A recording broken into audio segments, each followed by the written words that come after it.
We need Saudi Arabia as an ally if we are going to leverage harsher sanctions on Iran within the next few months. And it seems to me that could be where President Trump's comments are coming from when he says Saudi Arabia is an ally. Because other than that, it seems to me, why would you be buddying up to the Crown Prince when all signs are pointing to the fact that he was most likely involved in this? It was a murder. It was an atrocity. It was torture. It's against every international law to do what was done. If signs are pointing to the Crown Prince being involved, why would you buddy up to Saudi Arabia at the same time?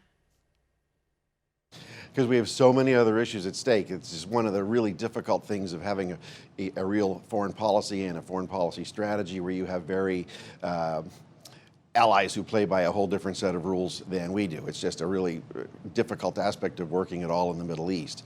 So you can't have the United States policy hinge on the terrible fate of one man. It's just a sad fact of statecraft.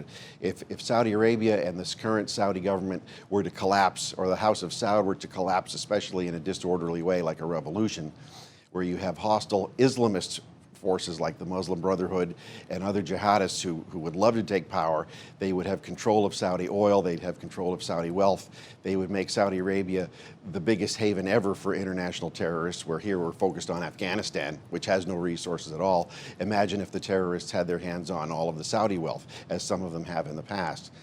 You have that instability would spread into neighboring Egypt. It would spread into Iraq, where we have huge equities, and into Kuwait. It would help the Wahhabi regime in neighboring Qatar, which plays friend and foe to us. But the fact is, they're still funding terrorists and jihadists and the Muslim Brotherhood, and our whole everything in the region really hinges on the fate of Saudi Arabia, and we cannot allow that to collapse. It's just a sad reality. So in other words, if they're not facing towards us, they're going to be facing towards someone who's even more of an enemy against us. It's an interesting analysis. I guess we now just sit and wait for Secretary Pompeo to return and whether or not that the audio, the recording of the murder of this man is going to be made public or not. Mike, want to see more videos like this? Click on the link below and subscribe to One America News on YouTube, and call your cable provider and kindly demand that One America News is added to your lineup.